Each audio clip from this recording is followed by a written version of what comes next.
Men who like to keep their morning routine simple will love these multi-for-him gummies, specially formulated with 12 key nutrients designed to support men's daily nutritional needs.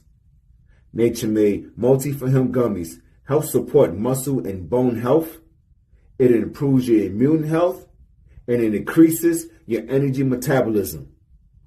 With the quality you can trust, nature-made multi-for-him gummies have no artificial flavors, no synthetic dyes, no high fructose corn syrup, no artificial sweeteners, and is gluten-free. Pharmacists around the world have recommended Nature Made to be the #1 vitamin and supplement brand. So when you need something that's going to help you get you through the day, when you need something that's going to increase your energy to help you get you through that workout, to make you perform as an elite athlete at the top of your ability, try Nature Made Multi-for-Him gummies, because you don't want to stop. To the 12th round.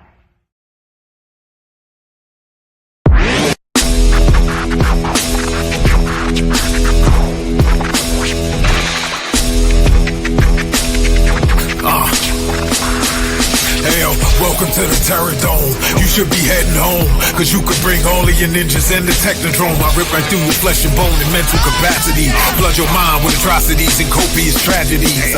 This dark Sabbath is a lesson in street. Behold, the church of the ghetto, feel the words when I preach. Amen. Let the Lord say a prayer for they don't end up in front of someone banging their trigger. Living life like a war pig. Fuck the law, I'm getting mine. Let the others figure what the cost is. Purchasing the fortress on gorgeous acres enormous. Car park full of foreigners and women just waiting on us. We living the dream. Y'all living like hell is earthbound. We are not the same. You've been a lame since birth, pal. I don't feel sorry. I recommend they go dirt bound. Doggy dog world, and you've been looking like Chuck Brown.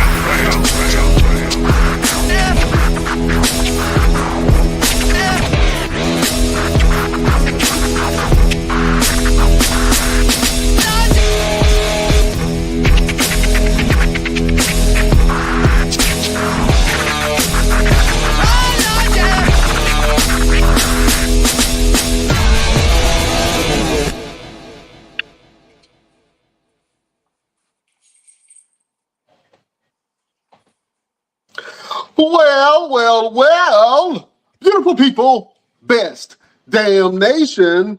It is Wednesday, and you know what time it is. It is the Best Damn Wrestling Podcast. I am your humble host, Brian Renegade, and with me, I have the best damn crew. First of all, if you see this man in a dark alley, run for your life. He will beat you up, throw you in the trash can, and leave you there for dead. He's the green-eyed bandit. He fights people. Sometimes he bites people. He's your mama's favorite wrestler, and he can whoop your daddy ass, the one and only Roosevelt, the fighter. What's happening? Yo, one boy, what it do? Well, why you got the extra effects on? What was that? I put a little. Look, we ain't been on in the show in a couple of weeks, man. I had to put a little stank on it, a little extra on it, you know. I'm back to normal again. Yeah, take that stank off. Yeah, that's it's like sound like you're in the tunnel somewhere. Oh man. This man is a culinary genius. He is a pit master. He is a North Carolina barbecue representative, the one and only king of flavor, Sir Chop is in the building. What's happening? What it do? Oh man. Man, I'm good, man. I'm trying to grow my beard like y'all's, man. I don't know what it is. What are y'all using? Juices and berries? Huh? That's what you want to call it. We can't say too much. Got that soul glow in the beard. That's what you want to call it. Hey, I got a question for you, Brian, because we are live on Bigo, whatever it is. Bigo. Yeah. Brian, you got a filter on yours right now with a bunch of flowers around your head. What is going on there? Why ain't nobody tell me that? Hold on, wait a minute. How do I take the filter off? Let me need you to fix that.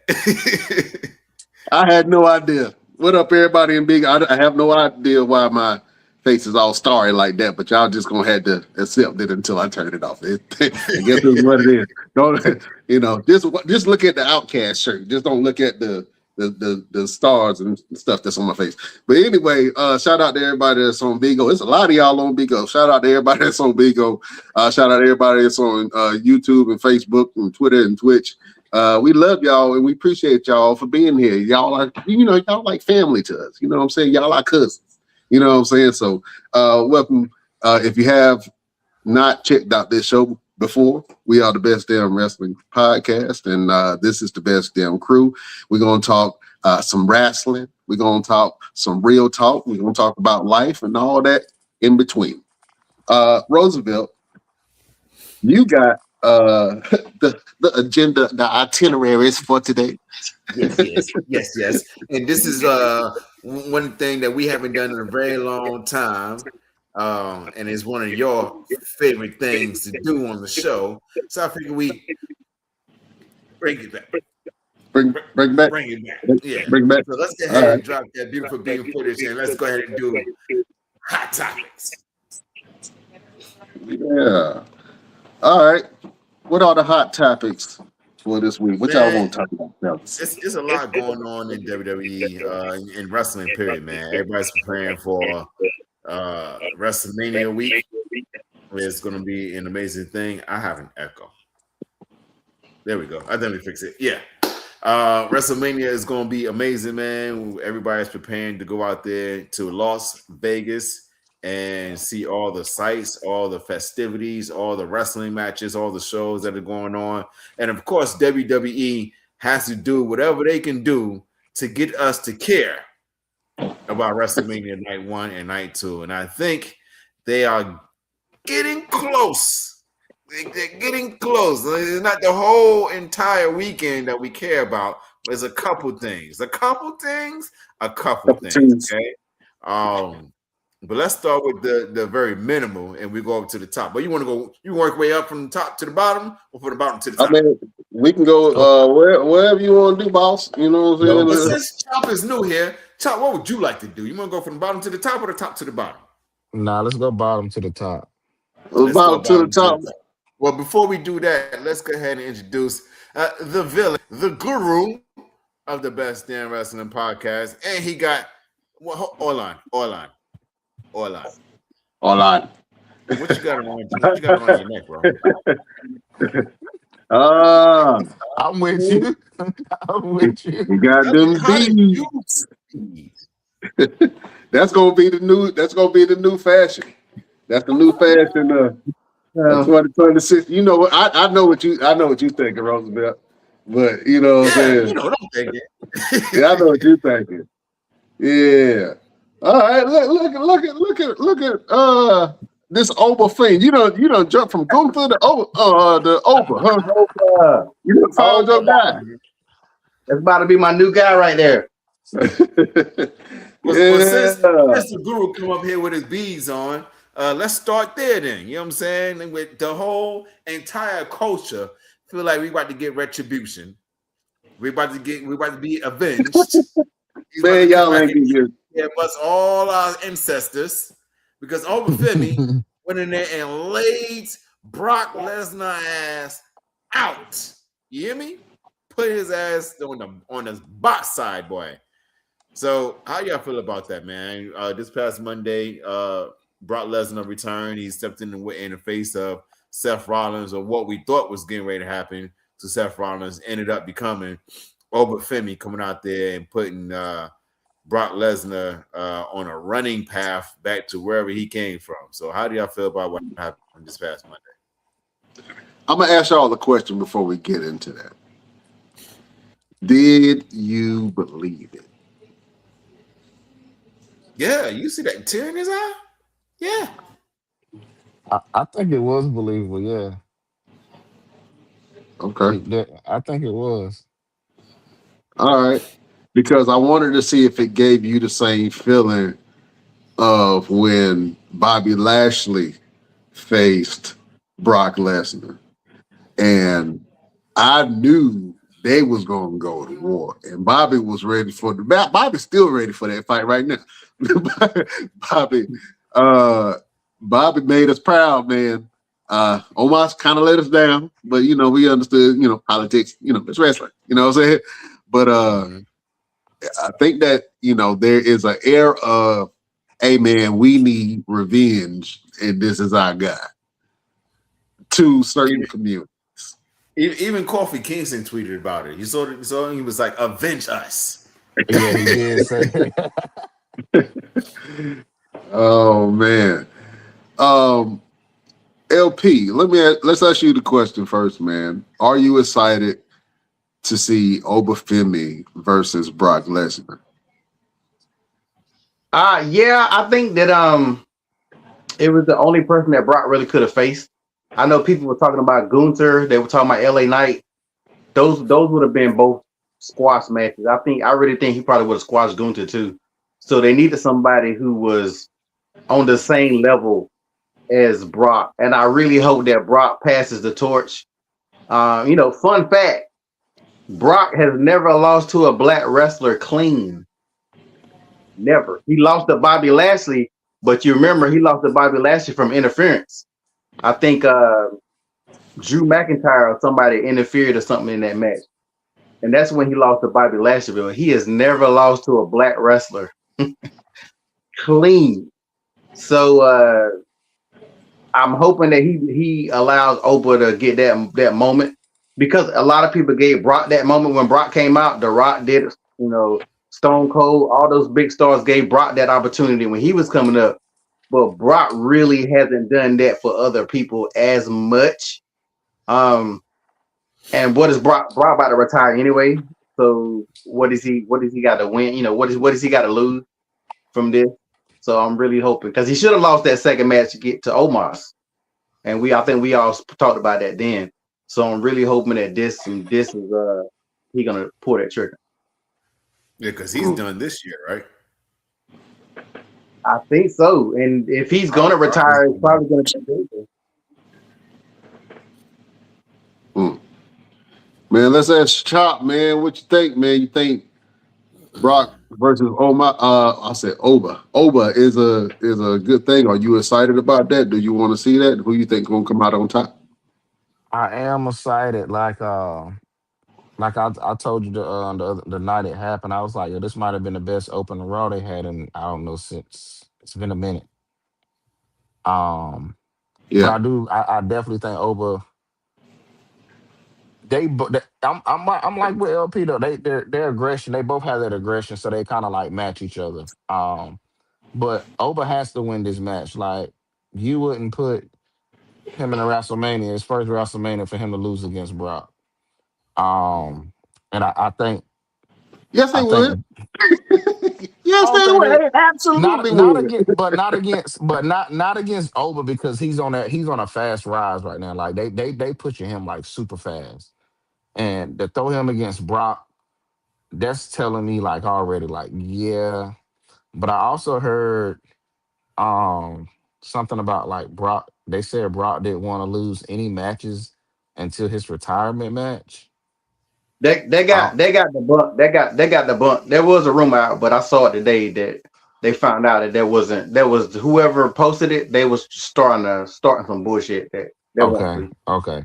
But yeah, I mean, I feel like Oba gonna win it.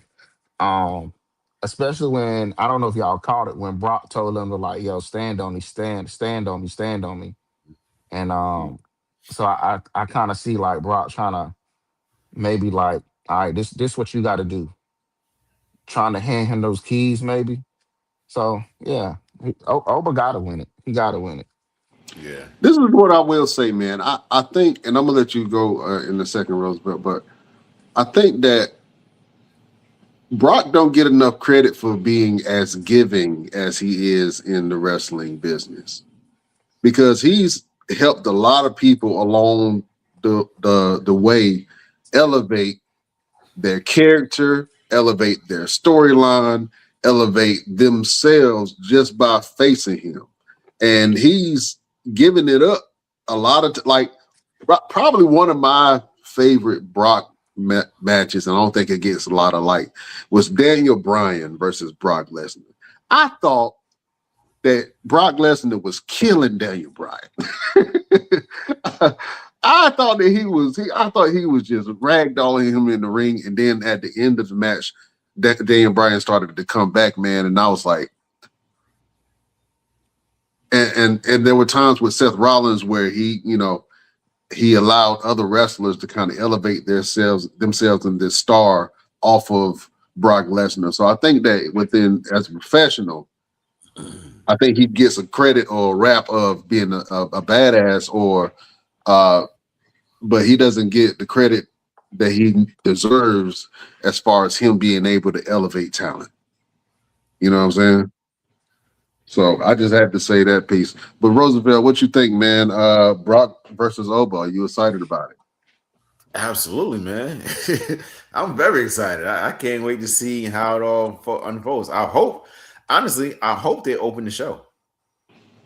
I'm gonna be honest with you. I hope they open the show. Either night 1 or night 2, don't matter. I hope they open it. And because I really believe Oba Femi, I mean, if you watch an Oba Femi match, you know it's gonna be some hard hitting, it's gonna be athleticism, it's gonna be some wild moments, it's gonna be some oh shit, I can't believe he just did that type moments. I mean, look what he just did on Monday Night Raw when he popped that man up and had it on his shoulder, and I was like, he just threw him up there like he was a bag of chips, like, and he held him up too, like, and held him up there, and you can see Brock communicating with him like, yeah, I'm good, go ahead.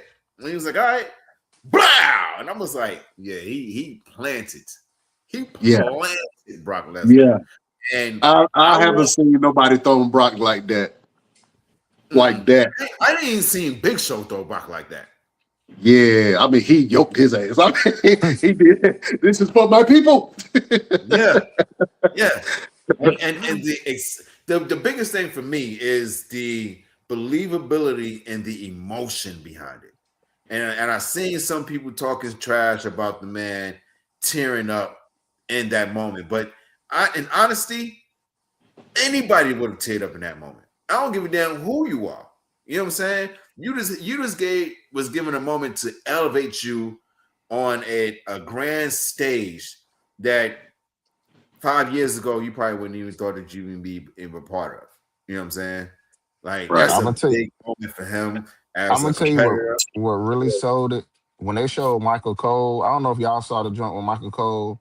He was like, he was like, yo, holy shit. But like his facial expression was like, oh shit, like he really did this shit. Yeah. and I feel like a lot of times they don't even tell the commentators what's getting ready to happen.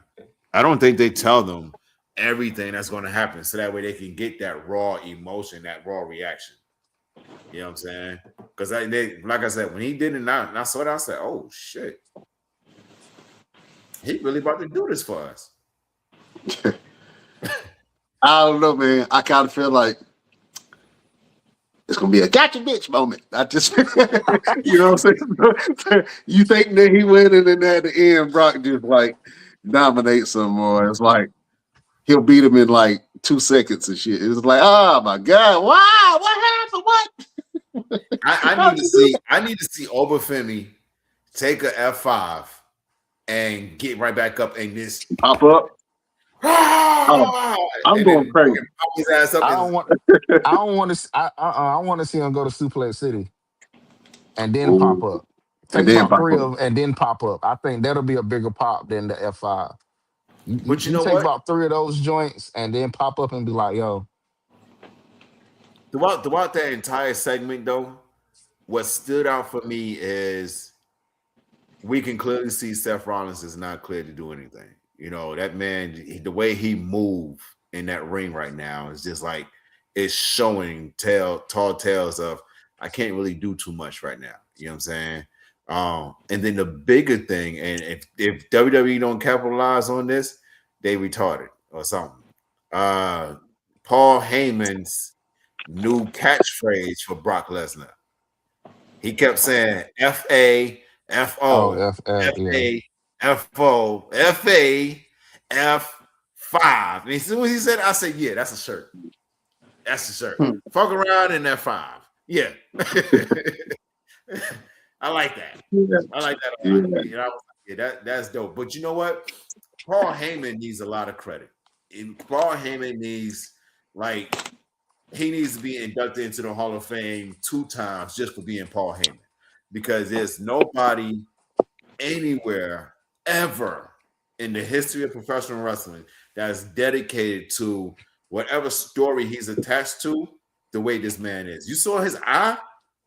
You can tell. And I've heard stories, and he would, if he knows he's supposed to be in a distress type of character or it's a distress moment, he wouldn't just literally not sleep for like 2 or 3 days just so he can have that realistic look. Like, that ain't makeup, that ain't no special effects, that ain't no eye drops put in his eye. No, that's him just realistically took his body to that extreme to, you know what I'm saying, give you that portrayal of he's been in so much distress the last however many days he was gone. Okay. All right. I think that this is a good call for management. I think they have been listening to the people. I think they pay attention to the podcasts, you know what I'm saying, and what people are saying, because you can see that popular opinion is starting to move certain storylines in certain directions and push certain talent. So somebody listening to something. Somebody got their ear to the streets. You know what I'm saying?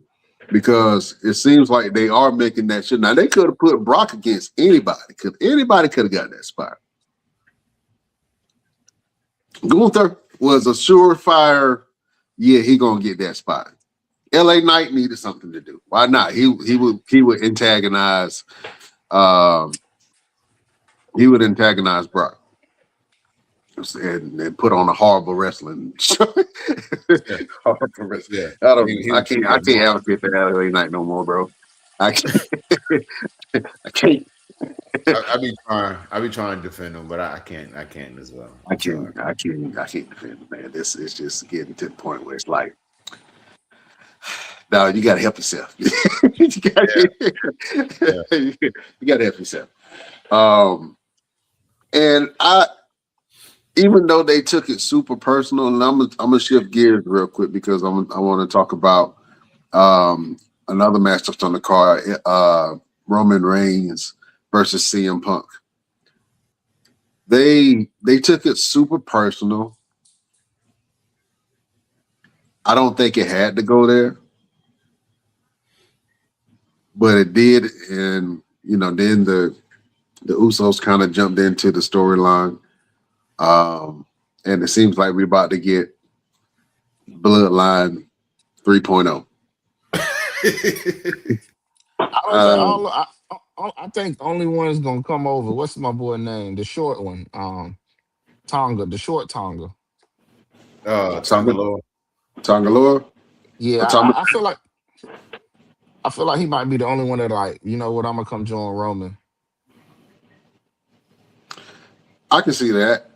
Because you need a live wire. Jay will be second in command. I don't know. I feel like they painted themselves in a corner where they have to bring back the Bloodline storyline to get people to care. Yeah, but it's not gonna work, because that's just like when the NWO got old, it got old. When DX really got old, it got old. Like, certain groups, when they get to a certain point, even if they brought the Bloodline back now, what would it do? Like, what's the story? Yeah, it really won't move nothing. Like, people seem to forget the reason why the Bloodline was as popular as it was, and I don't care, nobody said it was because of the dynamic with Sammy, and then it was the dynamic with Jay. Like, you can't get that back. Like, there ain't nothing they can do to bring that back. They can bring the Bloodline back all they want to. It's gonna be like the NWO Black and Gold when Bret Hart was in the NWO. Like, don't nobody remember that shit. Like, They gotta leave that alone. But yeah, like you said about writing the steps in the corner, they got too many Samoans as it is, and none of them have been elevated since each of them came. None of them have got elevated since they came. So the He pushed bloodline thing they need to they do. pushed Jacob for a little bit and then they stopped. But Yeah, Jacob got hurt. Jacob don't need a bloodline. Jacob is the one who can do stuff by himself. The I rest like of them, Jacob though. Yeah. scrubs. I liked Tamatonga. I like him too though. I like that's They, the short they one, get right? ready. They get ready to push him to do some single stuff by himself. I I like think him. I so. like him and his character. I like that shit. Hey, I'm a fan. I'm a fan, bro. And I believe him. And he kind of reminds me of Jay, like the intensity, that you know what I'm saying, that focus. I love it. I think once he gets over, he's going to really get over it. And I think he deserves it, man. He's been in New Japan doing his thing. He's been all over the place. And he's been in the WWE for some time now. You know what I'm saying? And I think that he had a point where he was getting over with the fans. And then they pulled him back for some reason. I didn't understand that. I was like, the yeah is getting over. You know what I'm saying? Like, y'all don't see this? They He kept pulled getting him hurt. back when they started that Wyatt Six, them and that Wyatt Six mess. That's when they pulled him back. Well, he kept getting hurt too, so that was the other issue. Yeah. And we can talk about why 60 another time. That's a whole nother topic. That's a whole nother topic. But yeah, man. So we're gonna have Roman Reigns versus CM Punk. How do you guys feel about this match? And like I said, they went super personal. There was a line in there that CM Punk said, you know, I'm gonna bury you next to your father. I thought that was a little extra. You know what I'm saying? But I felt like the reaction was stunned. Like he said he that was to your yeah, face, and you ain't do nothing about it. You just let you him ain't walk do right back. nothing. And your Nothing. cousins had to come and slap some teeth in this mouth. And call Yeah. you and tell you, hey man, you ain't bring your ass to work. We got to do something. You gotta do something. The issue for me is if they do bring back the bloodline, then it just proves CM Punk's and everybody else's point that Roman can't win by himself. Well, I'm gonna be honest with you. I'm not a fan of this Roman. The Roman that they're presenting right now is a wounded lion that's been king, and he old, and he done got chewed on and had all these battle scars and worn and torn, and then all of these new young lions is trying to take his territory. And he can't defend it by himself. Yeah. You know what I'm saying? Roman sucks. So what? Roman, I think that's because Roman sucks. Like, if you really look at the timeline, Roman left when he said, you know, about the leukemia or whatever, right? Then Roman came back.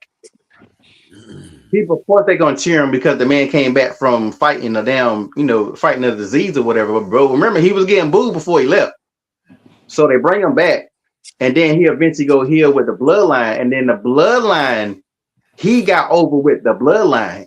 Roman has never gotten over by himself. Like people don't really want to admit the shit. Roman was not over before he left. He got cheered when he said he was leaving because he was fighting leukemia. And he got cheered when he came back. But Roman still wasn't over. Roman got over with the bloodline. So that made this new Roman or whatever with the bloodline. But just like you said, you take the bloodline away from Roman, it's the same boring Roman. Like Roman sucks, bro. Like I don't give a fuck what nobody says. You take the bloodline away from Roman. You take Paul Heyman away from Roman. Roman is the type of character who feeds off of a group. He can feed off the group. Stone Cold never needed a group. Triple H, he could feed off a group or he could be by himself. Like I see what you're saying though. He needs somebody. certain people need to feed off of other people, and Roman is one of those characters because without that, look at the Shield. Roman was he over with the Shield, a group. He never got over after the Shield. Like we booed the fuck out of Roman, but like you get him. I'm And gonna so take it like, even farther.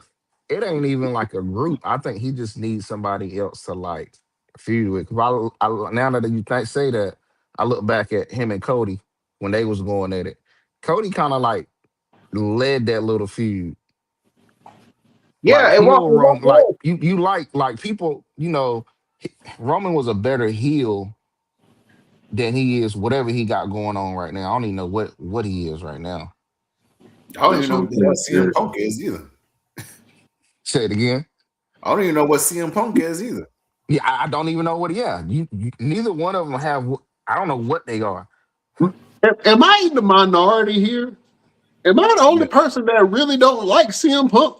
I appreciate him and everything, but I don't want to watch this dude wrestle, bro. I don't know why they keep throwing him to us. I feel like we're being force fed CM Punk, and the fans are just blindly cheering for what? I can I give you don't that. I can give you that. like. To be honest, like I'm not hating. I was never really a CM Punk fan in the first place. And then when he became champion of his first run and his second run, like I kind of stopped watching wrestling around that time. So you know what I'm saying? I'm not. I don't see. I don't see. I CM don't Punk see is great on what the mic. everybody else seeing CM Punk because when he wrestle, I'm just seeing like his knees can go at any time. That's what I'm thinking. Like you know what I'm saying? Like he seems so feeble in the ring, and he's so slow. But he's tough as nails. I give that to him. He's tough as nails. But he has a horrible moveset. And he steals other people's movement, and his finisher is great. But it's like maybe I'm hating. I don't know. Y'all tell me I if I'm mean, wrong. I don't see. I He I only mean, don't got see he this only got 3 moves. huh? He only got 3 moves. Yeah, He got I the never, knee. He got the knee in the corner. He got the Anaconda Vice, and he has the GTS. I never thought he was the best in the world, as he used to always say. I just think Never. when CM Punk was on, it's because of his. It's it's because Mike. of on the Talk. mic. It's the way he talked trash about everybody. That's what really got him over too. But like, and now he be gassed. CM Punk be gassed doing the promos. So like, one of the things that the people don't want to admit is this version of CM Punk is the version of CM Punk that the old CM Punk would have hated. Like he hated corporate. This is corporate Punk. Punk. They should Corporate have. punk. Thank you. Yeah, That's what it is. corporate Punk. Like Corporate punk. he kissing Triple H ass just to get the belt and all the other stuff. Like and the people, the diehards Wow. don't want to admit it. They I see it. never thought about that, Pete. That's deep. Huh? You just opened up a whole can of worms with that one, boy. You're right. This is corporate punk, and I think that's probably what my problem. Like he contradicts himself, and maybe I'm the only one that would kind of see it. But I don't know, man. Yeah, this is corporate punk, 100%. Corporate Phil. Corporate feel. There you go. Because even Roman Corporate Reigns Phil. ain't even calling this man by his work name. He calling They him by calling his him real name. Phil. How Phil. disrespectful and direct is that for somebody to call you by your real name while you on stage and you know, like you know Are my you at stage work? name. You know Why my you at stage work? name. If I was CM Punk, I would beat him until he say my name. Say my name. It Phil. was when he hit him with that mic. It was funny though. Yeah. I think Roman done beat him. They don't need to keep on doing these promos because Roman already done beat him 3 times in a row. That's why he used that cheap heat about his dad because he know he didn't have nothing to say. Like Roman literally don't want it, so they don't need to do this shit all the way up to WrestleMania. They got to change something up because CM Punk is definitely looking weak because Roman can make you look stupid, and he definitely making CM Punk look stupid. And now the old CM Punk, The old CM Punk would have murdered Roman, but that corporate Punk, nah, this ain't it. Not the same, bro. And I don't believe him. I don't believe nothing about him. And Nah. I think that every time he go in there, I feel like he gonna pull the Shane McMahon, bro, and just just hit the transformer. You know what I'm saying? Blow both quads at the same time. Like, what the hell happened to him? His knees came out. Knees and ankles broke at the same time. I don't know, man. But am I excited about this fight? No. It's gonna be slow. It's not. If the storytelling is good, then it'll go. Because Roman always has good storytelling in his matches. They make sure that they include that element. That is a Paul Heyman stamp. But am I going to enjoy the wrestling in this match? No. Be honest with yourself. Do you like corporate feels wrestling? And he's a champ. I'm glad he got a belt. Go ahead and get it out of the way. Let him have his WrestleMania moment, and then we can move on. That's how I feel about it. You want to know what's crazy? Who did he beat For the belt? Yeah. Seth Rollins. No. He didn't beat nobody. He was in a tournament. That was in the tournament. The belt was vacant. Or the belt was vacant, and the belt was vacant. No, I thought was it Gunther? No, the belt was vacant. It was a tournament. You remember? Seth Rollins had. That's the problem. I don't remember. I don't even know who he got the belt from. It was vacant, bro. It was a tournament that they did to determine who was going to be the next champion. And so he won. Who was the champion before it was vacant? Seth Rollins. Seth Rollins got hurt. Seth Rollins got hurt. Seth Rollins, and then he got hurt, and then he had to relinquish the belt, and then they had the tournament to determine who was going to be the next champion. Okay, so who did he beat in that tournament to become champion? It came. Didn't it come down to him and Cody? It was him and Jey Uso, right? I think it was either him and Jey Uso or him and Gunther. I think it was him and Gunther. I don't think he's in either one of them. No, it was Jey. It had to been Jey because it wasn't Gunther. He ain't beat Gunther. It was Jey, I think. I think in that match, I think it was Sammy, Jey, Gunther, and it was one CM Punk. I feel like it was one more. LA Knight, maybe. You guys keep going. I'm gonna look it up. The fact that we got to do all that, it shows. It really shows his point. Yeah, you're right. The fact that we got to do all that questioning, but like I say. Is he the legitimate champion? I guess if you use the logic of he won the tournament, yeah, but he ain't really beat nobody for the. He ain't beat nobody. He didn't be the champion for the belt. He beat Jey Uso at Saturday night's main event, November 1st, 2025. See, I knew it was Jey. I knew it was Jey Uso. I ain't hating. I love Jey. I'm a Jey fan. I'm a Jey fan, but I feel like they gotta go back another direction with Jey because this. Yeah. All right, hold up. I got a very controversial take, and I want y'all to give me your honest opinions. Do you think that they pushed the wrong Uso? I knew you was gonna say that. No, they didn't. No, I think Jimmy's always been the fall guy. Yeah. He always, if you watch a lot of his matches, it almost looks like he's trying to match what Jey does rather than stand alone. Jimmy never really found that stand alone type of ability for himself. Like his matches always look like he's watching Jey. And even though they twins, but they kind of look different now because they've grown so much in different ways.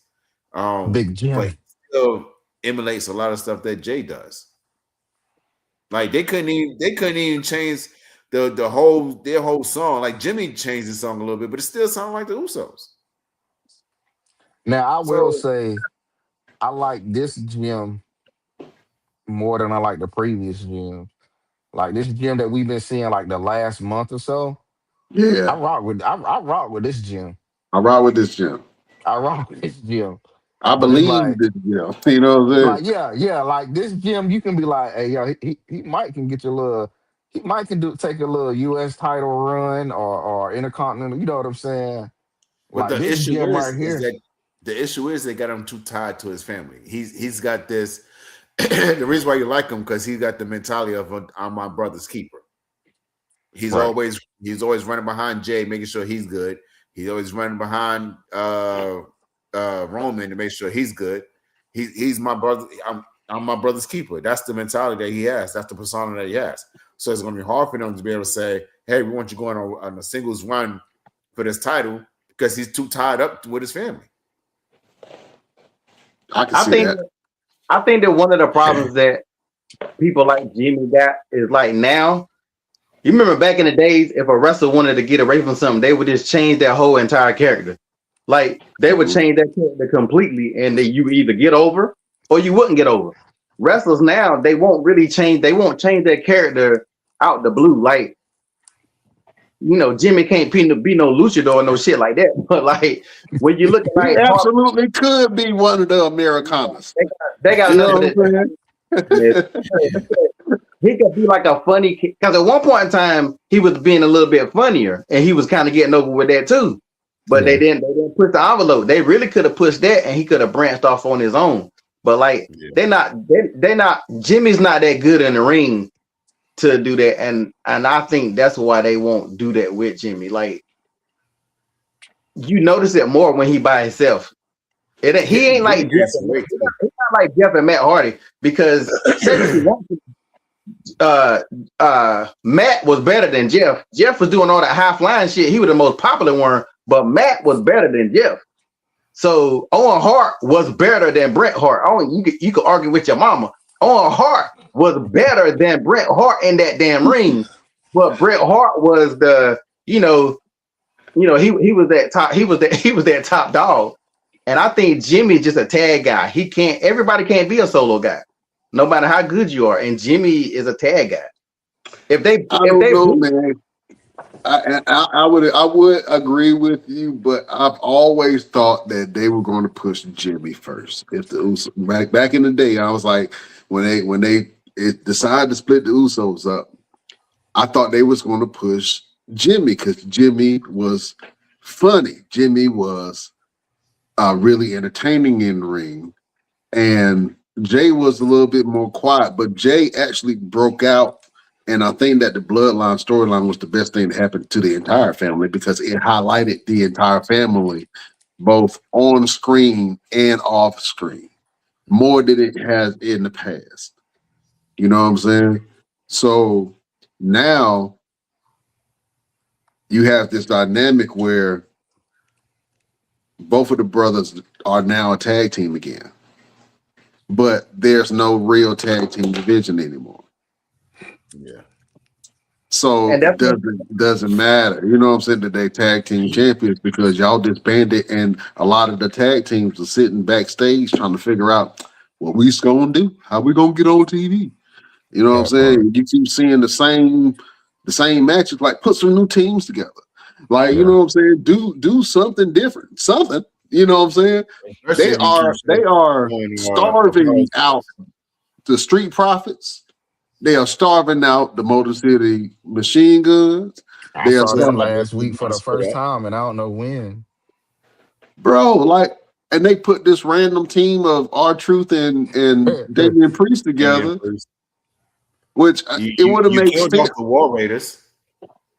Yeah, you killed off the War Raiders with one dude, and I love Over, but that was the wrong move, bro. That was the wrong move to do. You could have gave anybody. You could have put two random superstars there. You made the War Raiders go back. You made the War Raiders go to NXT. You could have called me.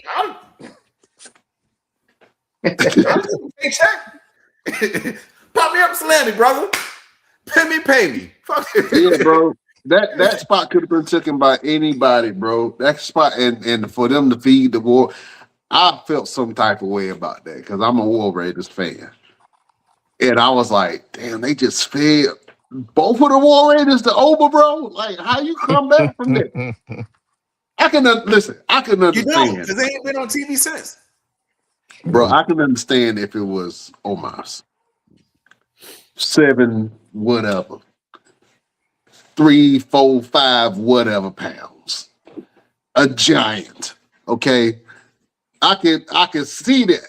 Big Show, yeah, you can feed him a tag team. Oba, I appreciate him feeding the tag team, just not that tag team. You could have picked any other tag team other than the team that you've been trying to make dominant force. It's a former NXT and former former tag team champion,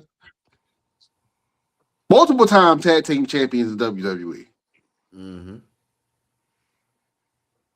See, but that's that time when they should have been backstage. They should have been like, "Nah, we ain't doing this. Y'all gonna have to fire us because if we do this gonna be the end. This gonna be the end of our damn career." Like, I know sometimes you got to get that check. You got to do whatever you got to do, but I feel like in wrestling, doing that can ruin your career. Like, They might I go would to AEW. y'all better get some local boys. What happened when they used to call local boys out there and let them get squashed? You know what I'm saying? Like the hometown wrestlers. You know what I'm saying? Like you know when this guy went against what's his name Veer. when Veer, like I think you were the last person. We might need to check that. I think you are the last person that's like that went against, or like you got to be the last person. He had that long Veers coming to Raw. There's a going joke between me and a couple of friends of mine is that every time I've gone on Raw and stepped in the ring with somebody, their career went downhill. And I'm like, no, it's not. But then I sat back and looked at them like, damn, they because it happened to Lars, it happened to Veer. And it was happening to Sammy for a while. And then, you know, so yeah, don't call me. You call somebody else. Fuck around, lose your job, messing with me. So you the real so you the real legend killer. Yeah, the job killer. The job killer come around. The job killer. You should have took that dude gimmick. That be cursing people. The curse. Oh, Danhausen. Danhausen. Yes. And I figured out how to stop his curse too. And I tweeted about it, and I hope somebody pick it up and try it. The moment he get ready to do it, just hold the fucking mirror up. Hold up the mirror. You got a point. He do it, he'll curse himself. Got a point. They're not that smart. They're not that smart, WWE. WWE, listen, hire me. I'm available. But you know what though? I think that if they're going to do a comedic character like a Danhausen, and I'm happy that he's there because he is bringing new life to the product like R-Truth does. They really are using him to change the course of certain wrestlers' trajectory without having to explain why something happened. It's a smart move to have him there because you can just have somebody, all right, yeah, we're gonna dead that storyline, and the fans be like, why you kill that storyline off? Because Danhausen cursed it. Okay, all right, well, makes sense. It makes sense. It's something so small, but from a production side, I can 100% see how a company can utilize a talent like a Danhausen. You know what? Really small. You see how small that dude is? You see how what? Small he is. That dude is extremely small, bro. Oh. You know what's crazy about what you just said, Brian? Is they're making the curse work with Danhausen. I know you said we'll talk about this another time. The Y6 have not been able to make that whole that magic shit work for like 3 years. This Danhausen came in 2 weeks, and everybody believing in the curse. So that's like that's crazy when you sit there and think about it. Like, how does that work? Okay, you just said something that sparked an interest in me. What if they paired Danhausen with the Y6? No, I do think Nah, that can get the Y6 over, bro. don't do that. nah, Two because I you different. think that got they that. can. I think that they You can get got it over, and they can you gonna do make a Danhausen's version of the Firefly Funhouse, Danhausen's house. nah because you got it. Then you trying to change the character of the White Six. They already got this dark. I don't know what you want to call it. He's dark They too. He's cursing people. He but is he not but he dark. He is but he Count he Chocula. he's yeah he's like he's comic, like he's per comedy, like whenever you see him you just literally start laughing, and then when you hear him talk you like, oh yeah. He is a cross between Count Dracula from Sesame Street and Pee Wee Herman. I can see that. I can see Hey, look, with the MFT face paint. Right. that. Yeah, man. But you need characters like that to be able to change story. Santino was one of those characters where, he was very comedic, but you can use him to interject in other people's storyline to change the trajectory of that story. You know what I'm saying? Yeah. So, it's important to have that. And I think that was a question that was going on online. Like, why did they hire Danhausen? Well, if you look at it from the perspective that we just said, it makes sense. You know what I'm saying? It makes sense to do that. So, I know that we're still trying to figure out, like, for instance, now that some of these matches are starting to come together, right? Like, what matches do we have confirmed so far? So right now we What? got Rhea Ripley and Jade Cargill. We got CM Punk and Roman Reigns. We got Cody and Randy Orton. We have Liv Morgan and Stephanie Stephanie Stephanie Valkyrie. Valkyrie. Becky Lynch and AJ Lee. And then they're potentially getting ready to do something with Javon Evans, and then you have Brock Lesnar and Oba Femi. All right. That's it. Now, on paper, that all sounds like some pretty great matches. I'm going to go around the board. Do you care? I do. Only match I'm looking forward to though. I'm looking forward to the Obi match. Looking forward to the Rhea match. And of course I'm looking forward to my boy, the greatest of all time, Randy Orton. Um, I'm so glad he turned heel. Yeah, me too. Like Let's talk about that. that made my flipping night. Like when he did that, I was like, yes, I'm ready for the boot. So yeah, I think heel Randy wins the belt, and you send him out. You send him out going as heel. Now, I know this gonna sound real crazy, right? But I have Randy winning the belt, and this is a dream. Put it this way: have him winning the belt, and then I would have him losing the belt to Javon Evans. And the reason why I say that is because I don't know if y'all remember when he wrestled Javon was it NXT Mm-hmm. when they did that match together, and they look real good together going against each other or whatever. But considering that like they got the same move pretty much, right? It's like I would have Randy going out with losing the belt to Javon. Just because I like Javon, you know what I'm saying? They got the same move, definitely two different personalities or whatever. But like that's another way to push to hand those keys over to the next superstar. Yeah. That's a very interesting take. Um, I think that they kind of addressed it in the Royal Rumble, right? It was because they had another spot that make up for that spot that was Hmm. reminiscent of the spot that they missed. So I think that piece of business was settled there.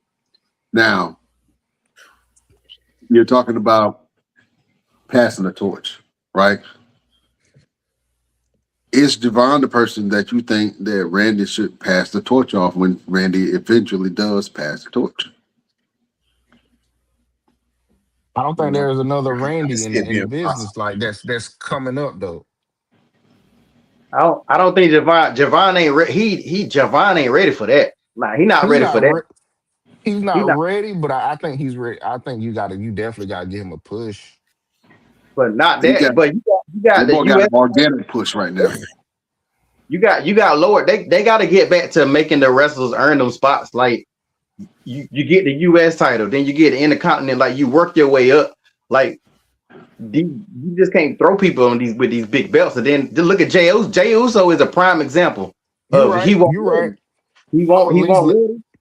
I would at least let them have a match though. I mean, he can have a match. That's cool, but I think with I don't first of all I don't know if they're gonna get Randy the belt.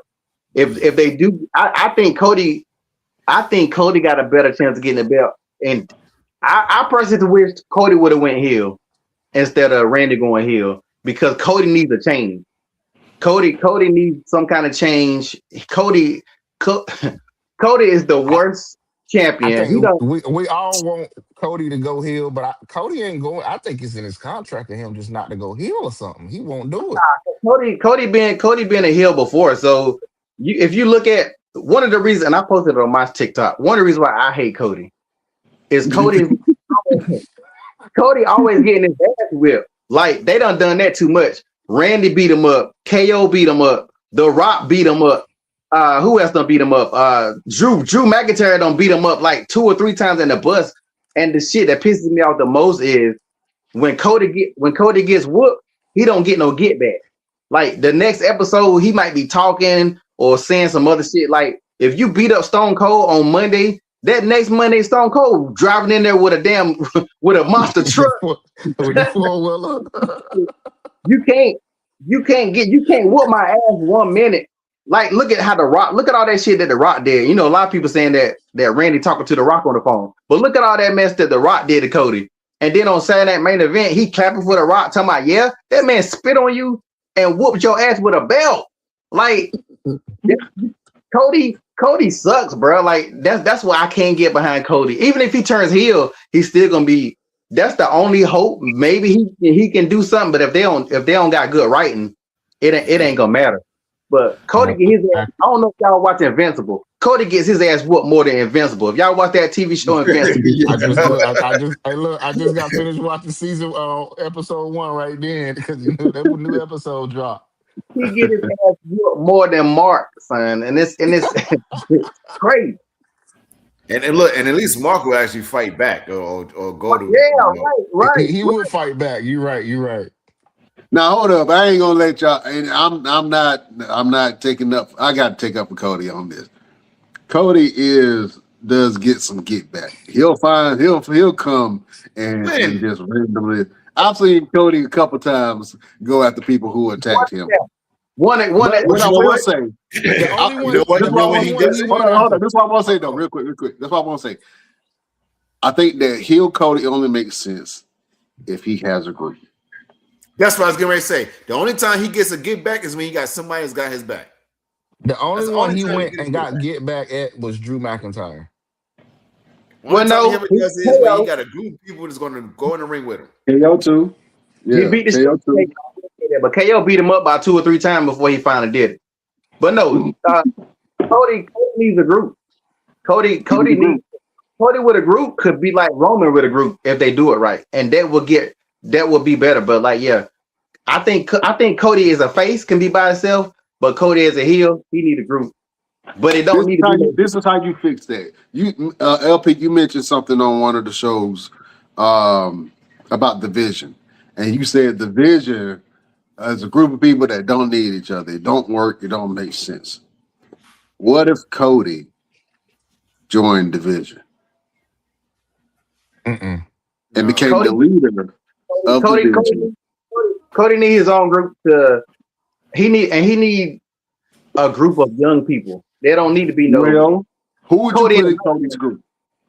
I would put Grayson Waller because I think he might be able to get elevated with that.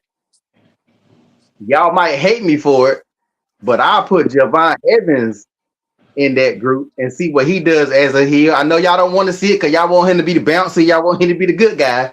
But I need to see more character from Javon Evans, me personally. Like I need to see Javon Evans. I'm not a big fan of his character. His character to me isn't a character yet. Like he's just Javon Evans. I need to see him get pushed a little bit more. I would get all young guys. Who's another young guy? I can't even. Maybe one big person. I don't know. Well, let's go around because I want everybody to give me two solid, and then I'm gonna come back to you, LP, and you tell me who that third person you think about. Chop. Now All right, Roosevelt. Go ahead, Roosevelt. Give me two people that you will put with Cody. Ethan Page and Ricky Saints. I can see that. Yeah. That's it. That'll be perfect for him. Yeah. And they rock with Cody anyway. And they got that tie with AEW.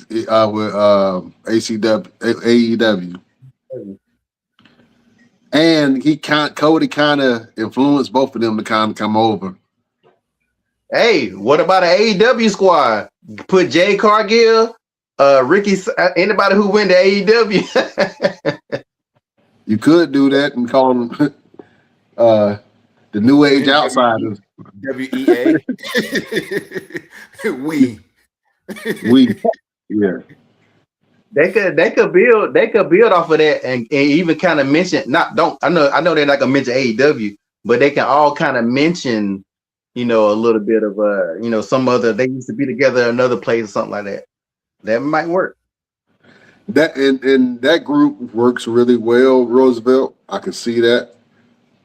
I think that Cody needs muscle though. He needs somebody with muscle that can back him up. Not the way these guys work. If you really want Cody to be a heel, because we all know Cody can fight, right? But I feel like he needs at least one muscle and one apprentice. And if I had to think about the muscle, well, you just built another evolution. Exactly. Yeah, hold on. What was the group that Cody was in? That it was him, Ted DiBiase, Legacy. So your group, it wouldn't be Legacy. Legacy didn't have no muscle. Huh? Legacy didn't have no muscle. They didn't have a muscle because they were all. They did, Roosevelt. They had Jimmy Superfly Snuckerson for a little bit, but I think something didn't work. Don't forget, he was in it for a little bit. Maybe one of his sons. It was another Samoan that was in that group for a little bit. He was a bit dude. I think it was Jimmy Superfly Snuckerson, cousin or nephew or something. Yeah. Hey, give them 7 people. They say they want to make him a Homelander. Give them the 7. If you watch The Boys, everybody get that reference. Just give them 7 people and have them be on some Homelander shit. Yeah, I can see him in the fact. Yeah, I would love to see a big faction. I think the biggest 2 factions right now are the Y6 and the MFTs. They both have 5? Yeah, 5 people in them. And not doing nothing. Yeah. They got to be some of the worst. We probably got 4 of the worst factions. Those 2. Judgment Day now. This Judgment Day now is trying to end that shit. And Division. This might be the worst era of groups in the history of WWE. Damn, when you put it like that, man. You still got the bloodline, but the bloodline ain't really the bloodline no more. Nah, bloodline. They're gonna bring that shit back. Watch, because think about this. They brought the Shield back 4 times. Shield-ish. They had these matches where they had to click up again. So the bloodline right now is on their 3rd, 4th click up. You know what I'm saying? So Either you build a new one and give people what they want. This is how I feel. I feel like if you want to bring extra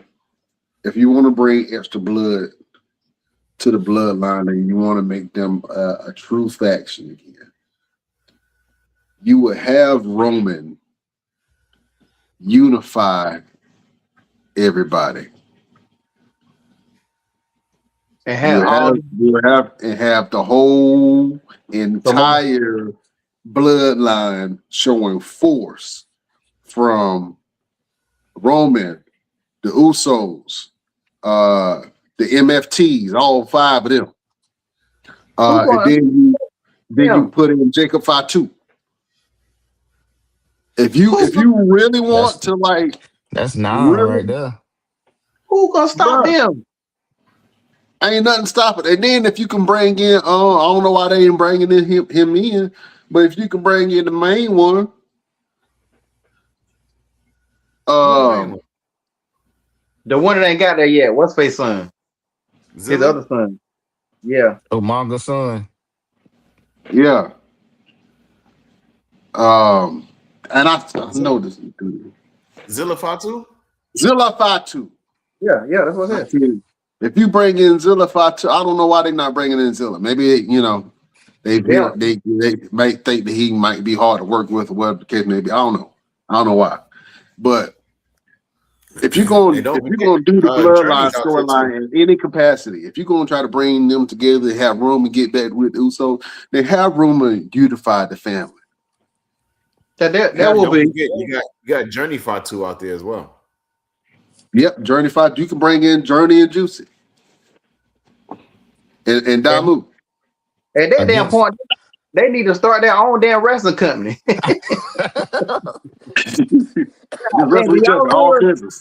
Do y'all remember when the corporate ministry combined, when it became a corporate ministry, it was like 30 damn people. Ridiculous. The corporate ministry was like a rap group at a awards. It was like Wu-Tang. The corporate ministry was horrible and great at the same time. It was great to see all of those superstars in one clique together, but it was horrible to fans at that time because it didn't make sense. Yeah, everybody you wanted to see wrestle was on the same group. Everybody that you want to see wrestle was in the same damn group. So it's like, well, damn, who else is left? It's just like the main event mafia. Like, you got all the stars in one group. Who else is left to wrestle? Yeah, you know what I think if they did it with the Samoans, they would have to have them trying to take over everything, like, and then whoever would have to fight them, like almost like NWO type shit. They would have to try to take over all the shows, and then that would be the only way you can make it. But Roman would have to turn heel again, and then you absolutely would have to have Roman as champion again. Oh yeah. I mean, you got that's why I think these other factions really don't work, because, like I said before, if you ain't got it, that's why the vision, like, they gotta have a belt. That's the whole point of a faction, to be honest. Like, is the whole one person got the belt and the other people making sure they got the belt. When you got factions without the belt, to me, it just don't even make sense. They gotta have all the belts. You're gonna have all of them though. They gotta have all the belts.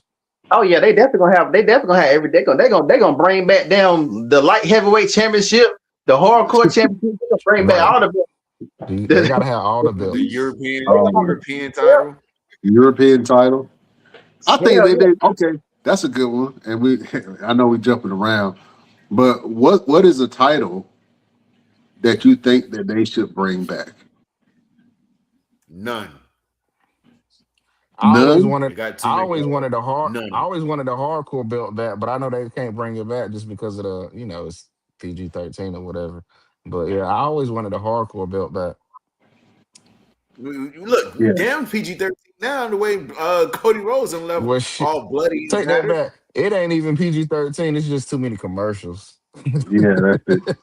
I think the commercials is killing the experience for a lot of people, especially older people. I can't watch a full episode of Raw or SmackDown when it's playing live. I got to watch it afterwards. There's too many commercials. You know what I'm saying? When you watch, at least when you watch it on Netflix, and then you wait till it's over, you can watch the whole entire show without the commercials. But watching it with all the commercials, man, it's like it turned me off. Like, I'm about to go sleep. What All right? Netflix you got? I still got commercials when I watch it after it's been aired. I can fast forward through it, but mine still got commercials. You got ad free. I got the ad free one. Yeah. You got you know, I you got still that. show ads in the ad free one. He got that money. You got money. It's probably connected to an old plan or something. Y'all start counting pockets. Anyway, You know what's really crazy is like when it came to Netflix. I'm assuming that you wouldn't have to worry about that shit because it's on Netflix. Or like when they end the show and they they ended it and they still fighting a commercial. You remember back in the days they be like, "So we don't give a damn how long this gonna take. We gonna stay with this." You know what I'm saying? Like they don't, and it's so crazy that they don't do stuff like that now. That's why these fans be thinking we be complaining too much, or we the old people complaining. If they knew what we knew, they will feel the same way that y'all got more ads, y'all got less matches, but y'all paying more money. You pay more money to watch it, you pay more money to go see it. That's why like you can't expect older people to really be like, man, I ain't paying that money and go see 3 matches in 4 hours. Right. And I'm sick of seeing these end credits like it's a damn. Oh my god! Just to see Paul Levesque, name right there, like so golly. And what's his name? Jeff Fittings or something like that. yeah, it's like y'all should be ashamed to show y'all name because most of these shows suck. bro, I was looking at WrestleMania tickets. Now I know they're fluctuating. They're probably going down because they need more people to buy. But I looked at for like 2 tickets, $2,000, and I'm like, I can't justify me paying that for a show. I'm trying to think. Is it what else is it? Something that you could like really justify yourself paying $2,000 for one ticket? No, unless I'm gonna get in the ring, unless I'm gonna be able to be close or something. I ain't paying that kind of money for nothing. Think about it. Just what star would you want to see so bad that you would pay $2,000 for a ticket? Nah. I'll pay that money for Beyonce if I got a room afterwards. my own kids. I would pay that to go see my own kids if they were competing in something. But I'm not going to go see no. I ain't even doing it again. I'm gonna like you. If they showing, if they recording, $2,000. If I'm going to see my kid, if I'm going to see my kids, I'm getting in free anyway. Straight up. Well, ain't nobody competing. Straight up. But bro, I was thinking like, damn, dude. And last year, me and Roosevelt was up there. $19,000 for 2 tickets. And we was up damn near in the nosebleed. Hell no. For 2 tickets? Don't nothing else come with these tickets. It's just that won't even the backstage we get the meet and greet. No. That was just the regular ass seat. And I was like, I can't justify me paying that much for. And I don't know. And I think it was through On Location too. And usually they have different package, but they did have like 1 or 2 perks, but it still I couldn't justify that. I could. I would rather go buy a Subway and sell sandwiches and shit. It's been 2 tickets on WrestleMania, bro. I'm good. That's crazy. Yeah, which is man. sad. Well, It's sad because I never made a WrestleMania and I always wanted to make one. Now I'm never gonna see a WrestleMania. I'm gonna see it from my TV. Nah, they got it. Yeah.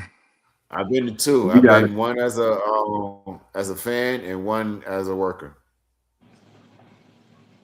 Well, we're gonna get it to a point where we all just gonna go off the random one year. I'm claiming it, but it won't be this year. It won't be this year. It won't be this year.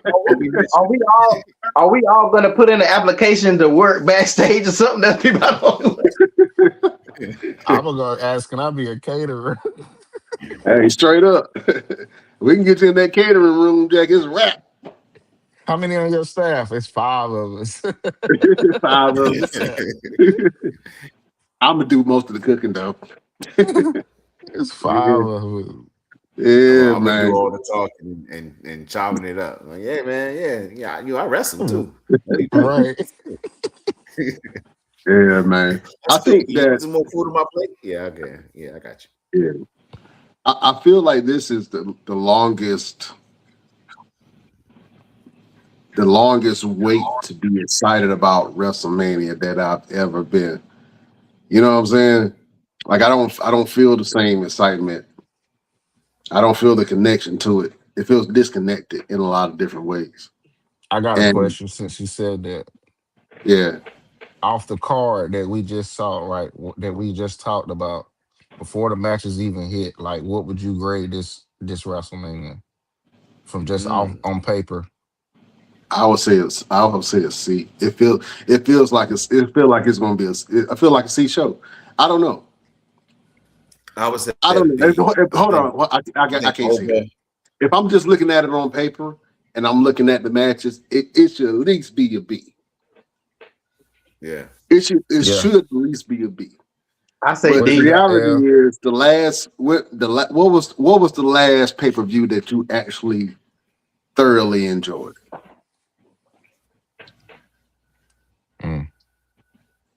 When I watched the old one on Netflix. Like, think about it. What was the last pay-per-view that you watched that you was like, oh my God, that was amazing. I'm so happy I saw this. That Royal Rumble, was it a Royal Rumble we watched that time? What was it? Was it the Mania? What was the Mania when the Street Profits was in there and we watched it online? That might have been like the last time. Was that the Mania with The Rock? Did we watch that together? The Mania with the Rock. Well, yeah, the Mania with the Rock. So 2 years ago. 2 years ago, yeah. Was that the one when Cody dethroned Roman? Was that the one you talking about? Yeah. Yeah, but that was also the one. Wasn't that the one with Charlotte and Rhea? Like there was some good. If I ain't mistaken, there was some good matches. I personally, and I think people don't want to admit it, I personally think WrestleMania is no longer WrestleMania. I don't see nothing that's going to happen in the next few years to make it get back to where we rated at. Re-rated at the stuff that we grew up with.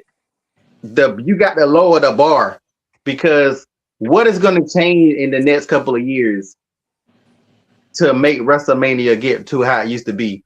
They got to do a lot. They would have to do so much work, because the stars, there ain't no stars. The stars aren't the stars. They're not putting on really good matches like that. Not everybody. Even to me, this card is weak to me.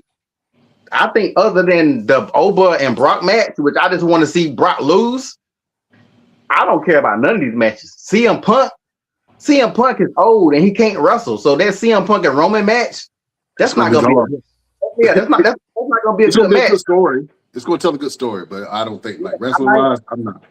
I like Jade, but I don't think Jade is good enough.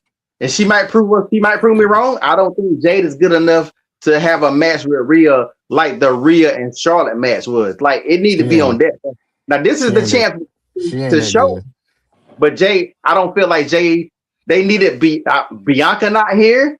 They needed a ladder. They should have had a ladder match and put them tag boys in the ladder match. Like they should have had. They need to bring back the Money in the Bank at WrestleMania. Like they need to bring back a lot of shit. They need to get rid of the Money in the Bank as a pay-per-view and bring that back to WrestleMania and let them. That way, you might have a chance. Somebody might steal it or whatever.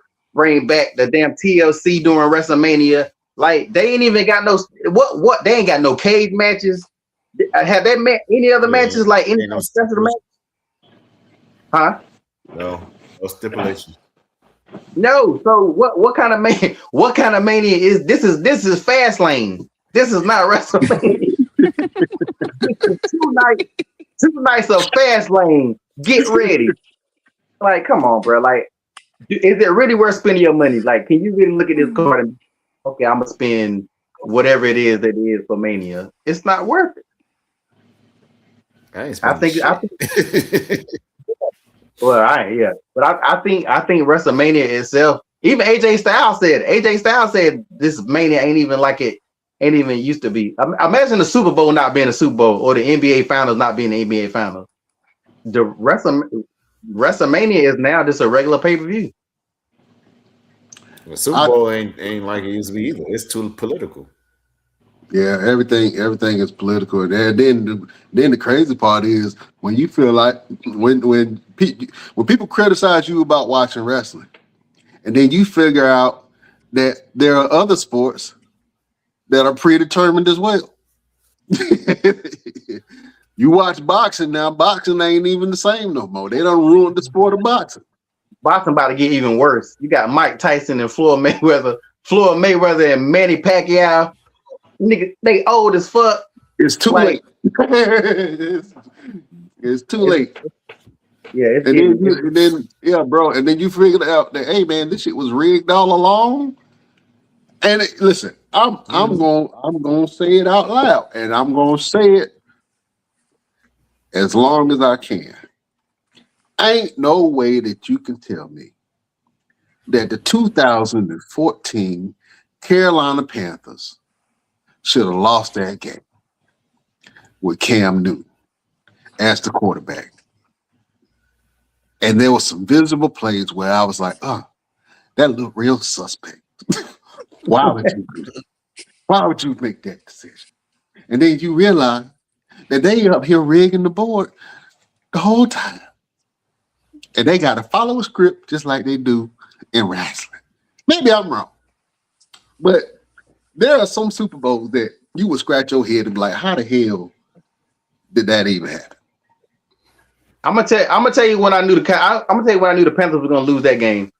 When Cam won out there, you remember that season Cam used to stand out there when the other team was coming out there and kind of fuck with him a little bit, whatever. When Cam didn't do that I was like, nope. It's a wrap. Yeah, I'm still heartbroken about that. But all right, so I think that the general consensus and I think you're going to hear this echo through a lot of other podcasts and a lot of other fans and personalities. They're excited about WrestleMania season. They're excited about the thought of WrestleMania. They're excited about the spectacle that WrestleMania is. WrestleMania in Vegas will be lit. Like it would be like if you are a wrestling fan, if you are a wrestler, if you're in the business, if you're in the sports, if you got a small business, you need to make your way up to Vegas because that is it has a Super Bowl feel to it where everybody's making money off of this one event. And if you're not into WrestleMania, if you can't get into WrestleMania, there are 20 other wrestling promotions that are throwing 20 other shows. If you are, you can check out. You know what I'm saying? There are a lot of things popping off and going on in the city. So if you're not going to WrestleMania, you can definitely enjoy the festivities of what WrestleMania brings. But I'm excited more to see the indie shows than I am about the actual WrestleMania card. And that's sad. And I think that's a telltale sign that the heart of the business is taken out and is completely operated by the brain. And one of the biggest events that's happening out there is this one. Absolutely. Mania Vegas, Battle for Sin City, April the 18th at Neonopolis in the Quad. We will be taking over downtown Las Vegas for the biggest wrestling show outside of WrestleMania. Thousands of people will be there. Thousands. Live performances at entrances. Some of the top wrestlers in the country have already signed on the dotted line. I still got people reaching out to me now. I just had a message come through from a guy from Panama that wants to get on the show. Wants to get on the show. It's gonna be big, y'all. It's gonna be big. Is it Carlito? No, it's not Carlito. Is it Carlito? No, that's not Carlito. Hey, we need to holler at Carlito though. I don't even think is he doing anything now? Hey, he could be good. All right, that's a good. You know what, Pete? I want to ask y'all this question. Yes. I want to ask y'all this question. If you could see anybody, if you want to see anybody on a Mall Mania show that's on the independent scene right now, who would you choose? It can be a legend. It could be somebody that's on the independent scene. It could be somebody that used to wrestle for WWE. It can be somebody that wrestles for AEW right now, as long as they ain't directly under contract. You know what I'm saying? Like, who would you want to see? We got like one or two, maybe two spots available. AEW can wrestle still, right? And they can wrestle indie shows, right? Yeah, we got two people already that's on the AEW roster that's on the show. Well, then MJF, turn it up. I'll put MJ. I will have MJF, even if he don't wrestle. I have him come in there and talk shit. If I could pull one person out, it would be MJF. I can't see how much he charged it, but that's a whole nother question. I got a feeling he's gonna be like, yeah, boss, is gonna be about 20 G's. All right. I like your boy. What's his name? Will Ospreay. Will Ospreay would be crazy. Will Ospreay will go crazy. I like him. Okay. MJF, Will Ospreay. Who you got, Roosevelt? Karrion Kross. Yeah. I like Killer Kross. And he just put out a new challenge with somebody. He did. Yo, can we while y'all mention Karrion Kross, can we say how jacked up it is that WWE knew how much the fans wanted Karrion Kross, got rid of Karrion Kross, and then made Aleister Black and Selena Vega the same damn thing. Pretty much the female version. I think that's the most jacked up mess. They did that shit on purpose. Like, it ain't even cool. Aleister Black is better than that. Aleister Black he better than that. But like, I think that's the most jacked up shit. When there's a lot of stuff they done. That's one of the most jacked up things, and spit in the face to fans. Like, oh, y'all wanted this, well, you gonna get this, and you can't do shit about it. Like, I think that was so fucked up how they did that, and I think it's bad for because nobody cares about Aleister Black like that. But I just think it's jacked up. I will say that I think that right when Kross started, he was getting over. He was getting over naturally and organically with the fans. He even won me over, and I was a Karrion Kross hater for a long time. Ever since he was in NXT, I couldn't stand his ass. And then right before he got let go like that, when he did the podcast and he kind of aired out his grievances, I was like, okay, that's what I've been looking for. And then he can show that he had acting range. That's what I was looking for. So when he finally did come into form and come into his character and who he is, they fired him. And I'm like, I wonder why. But I will say this. He cannot complain because although it was things that they could have did with him, they were pushing Karrion Kross to the moon. Oh yeah, he got a lot of opportunities. He got a lot of opportunities. Like a lot of opportunities, bro. And some of the opportunities didn't even make sense, but he got it. You know what I'm saying? So you can air out your grievances, but dude, you had a faction. You've been put in a lot of different title shots. He's had a lot of opportunities. So I'm not saying that he shouldn't have his grievances. Obviously, he can. But in general, like compared to some other people that don't get no opportunities at all, and then just get fired on some whim, you know what I'm saying? At least he's gotten a lot of opportunities. But I 100% I would 100% put Karrion Cross on the card, just so he can fight Roosevelt. Cause I know Roosevelt won that fight. I know he won that fight. I don't know why. I don't know why. TikTok. TikTok. TikTok.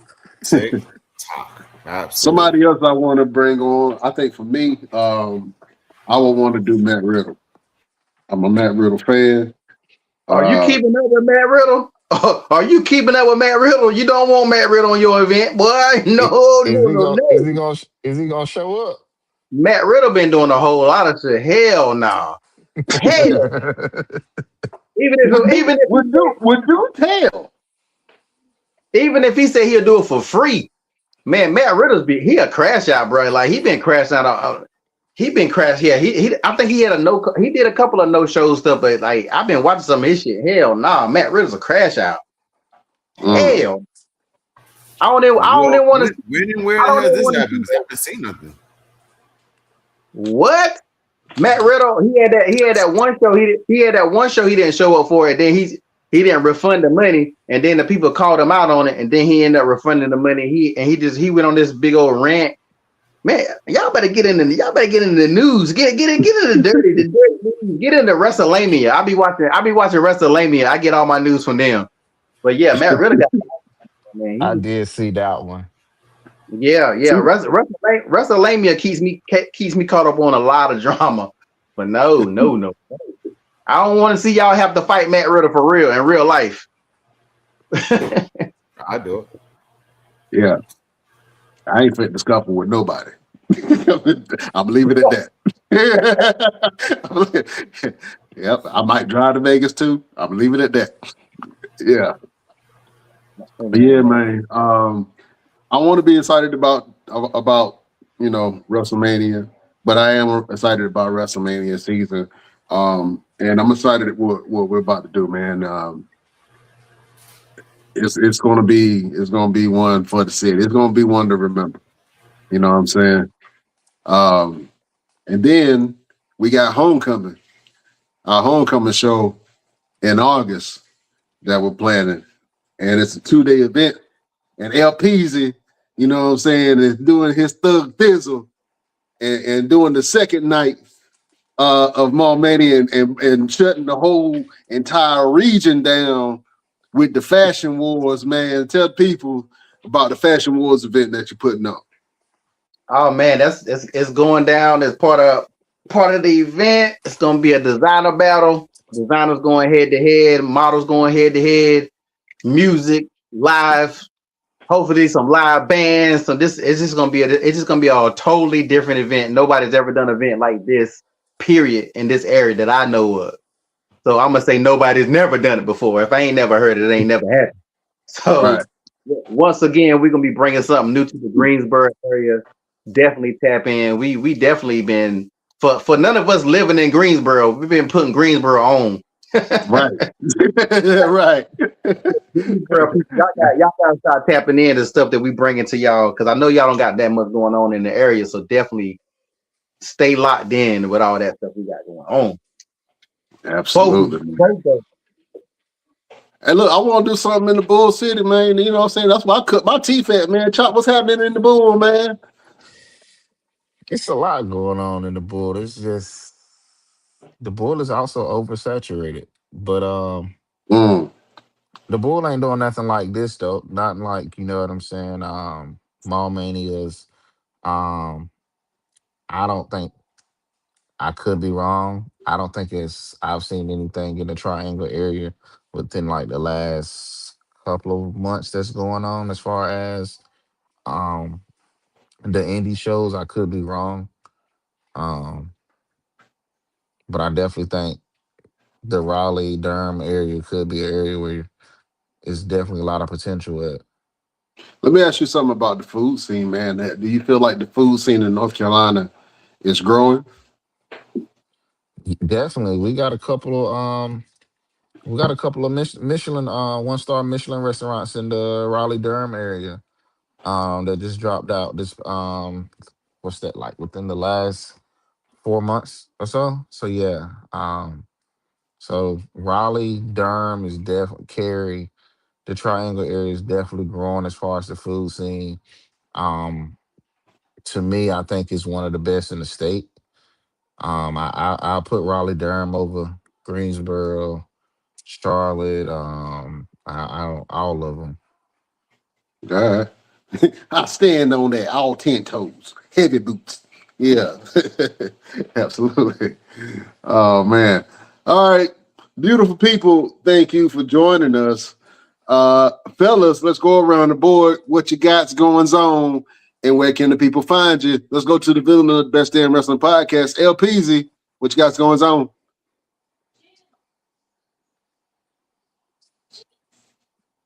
Chop, what you got's going on?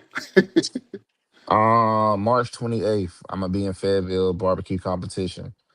Okay. Down at Haymount Truck Stop. I think it's like maybe four of us competing.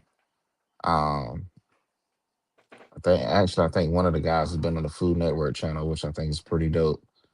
Um, so yeah, I'm excited about that. Like I said, March 28th, Haymount Truck Stop down in Fayetteville. It's from like 11 to 8.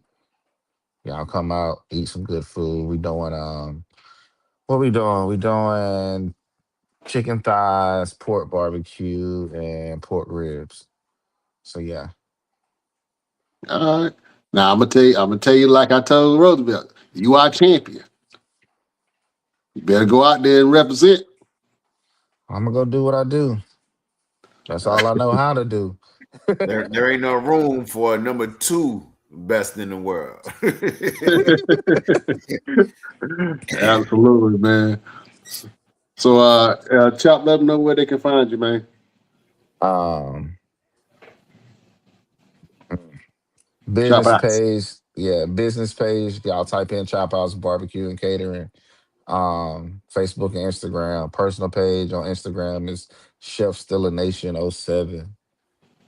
Um, yeah. Absolutely, man. Y'all make sure y'all go check out Chef Chop. You know what I'm saying? Do his thing. All right. Roosevelt, what you got going on and where can the people find you? Yeah, man. You guys can just find me on Instagram, Roosevelt the Fighter. Find me on TikTok, official _ Mr. Everything. Right now, I got a show tomorrow. We're doing a wrestling event for the troops in Cherry Point. You know what I'm saying? We need to build up their morale with everything that's going on in the world. Saturday, I got 2 shows going on, one in Raleigh, one in Wilmington.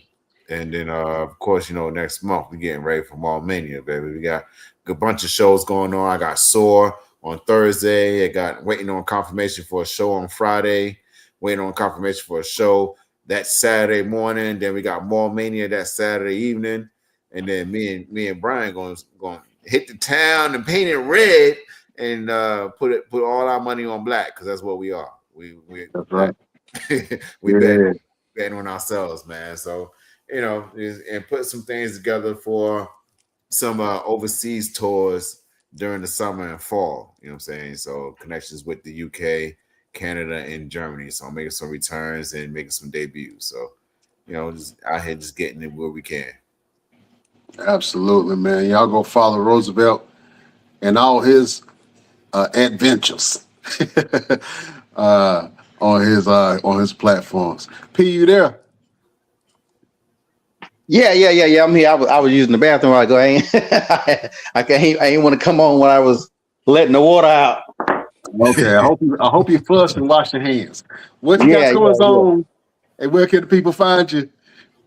As always, you can find me on Instagram, One Click Photography Shoots. We got the casting for the fashion show coming April the 26th. That will be in Durham, North Carolina. Prepping for the fashion battle. Make sure you guys check in on all that we got going on and everything else you can find up on that page. Get ready to do some big things in 2026. Big things. Yeah, that's right. Yeah. Y'all make sure y'all go follow the villain of the Best Damn Wrestling Podcast, LPZ, on all his platforms. Beautiful people, you can check me out at Brian Renegade on all platforms. Of course, you can follow. It's been a hot topic kind of thing, huh? I ain't even know. Hold up. All right, there we go. You can follow us on our Instagram at the Best Damn Wrestling Podcast. You can follow us on our Facebook page, Best Damn Wrestling Podcast. You can follow us on our other Facebook page, the BD Wrestling Podcast. You can follow us on X at Best Damn Crew. Go over there to Twitch at the Best Damn Wrestling Podcast. We even got TikTok, y'all, because our TikTok, we ain't never on there, but I try to get back on there at Best Damn Wrestling Crew. And check out all our content at the Best Damn Wrestling Podcast.com. Fellas, let's go around the board real quick. You know we got to do this.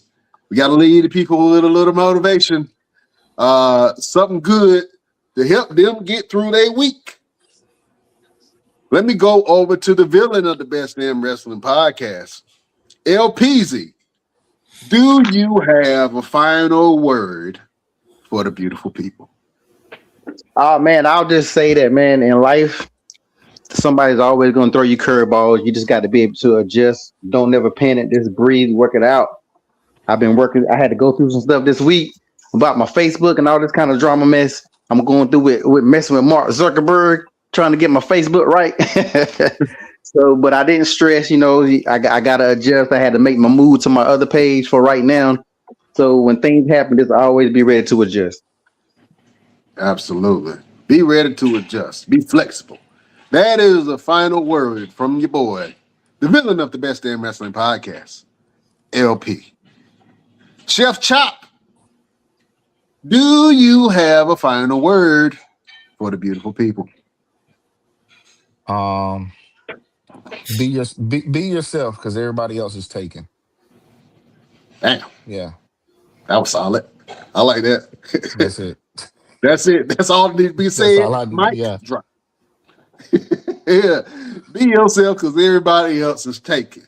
That is a final word from your boy, Chef Chop. All right. Roosevelt, do you have a final word for the beautiful people? Yeah, man. Taking the easy way out is not always the easiest. You know what I'm saying? It's not always better. I saw somebody on Facebook was going through some hard times and a bunch of different things that's happened in his life that just didn't sit well with him. And he was like, maybe I'm just better off not here. And I'm like, he's taking the easy way out. Ain't always the easiest. You know what I'm saying? It ain't always going to make things better. So, you know, stick through it, head up high, chest out, foot on the ground, man, keep pushing. You know what I'm saying? Everything has a purpose, and the purpose is either make you better, make you greater, or, you know, you succumb to your challenges. But we are not built to succumb to our challenges. We are built to overcome them. So it's because it's taking the easy way out. It's not always easiest. That's the final word from Man Who Likes to Fight, Roosevelt. Oh, man. You heard him. He ain't going to say it again. He only going to say it one time. All right. Beautiful people, if I have to give you a final word, I'm up here looking at my shirt. And if you guys haven't seen, I got an Outcast shirt on, probably one of my favorite bands and groups growing up. And I remember they had this song with the Goody Mob, and it was called Get Up, Get Out, and Get Something. Yeah. So that's my word to you. If you feeling stuck, and I know a lot of people who are creative, sometimes we can get stuck. I don't care what kind of field you're in. Whether you a chef, whether you a wrestler, whether you a photographer, whether you in business, whatever. So you have periods of time when you feel stuck, or you feel periods of time where you feel like your life isn't going the way that you want it to. And in those moments, you have to get up out of yourself. You have to get out of your head. You have to get into the world. You have to do something different to be able to bring you to a different vibration. You have to be able to talk to somebody instead of being stuck in your head. You can't be stuck in one place. Nobody that feeling of being stuck or that feeling of being in limbo, you can break that by getting up getting out, and getting something. So this is a word to all the hustlers out there. You know what I'm saying? When you wake up tomorrow, you don't feel like going to work, get up, get out, and get something. You know what I'm saying? Maybe you can change your trajectory. Maybe you can change the attitude that you have for that day. Maybe you can change the people around you. You never know who you might come in contact with, that you might just give them a word that might benefit their day. I go around all the time giving compliments to people. I don't care who they are, what they look like. Even if they ugly and they busted, I'll find something good on them. If they only got 3 teeth, man, I'm like, boy, that tooth in the middle, shiniest, boy, that shit shiny. You brush it every day, don't you? Yeah. You know what I'm saying? But when it comes to the things that you want, when it comes to the things that you are striving for, if you have goals in your life, get up, get out, and get something. Don't let the days of your life pass by. You got to get up, get out, and get something. Don't spend all your time trying to get high. You got to get up, get out, and get something. I can't remember the rest of the words, but y'all, yeah, I was going with it. Yeah, because you and I got to do for you and I. And that is the final word from your boy, Brian Renegade.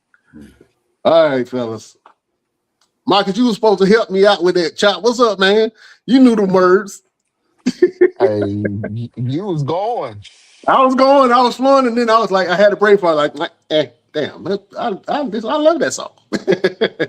Yeah. But anyway, we can't hold y'all, man. Follow us on all our platforms.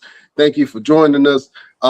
If you are going to be in Las Vegas, man, do yourself a favor and come downtown and check out Mania Vegas. Our event will prove. Ooh, I just saw something. Our event will send wagon in the wrestling world. I know I'm gonna have to cut a piece of this off, but we talked about it a little bit earlier, fellas. I think I do want to just show a little clip of this right here, if y'all don't mind. Go for it. No, well, no. Now Facebook gonna block me, so I ain't gonna do it. Hold on. I might try to show. I was gonna show that fight between you and Veer Mahan and something. It's loaded. I got my finger on the trigger right now, ready to press it, but you know, I don't want them to block this episode, so I'll show it another time. But beautiful people, thank you for joining us. You can follow us on all our platforms. We love y'all like play cousins. Check us out on the flip side. We bid you adieu.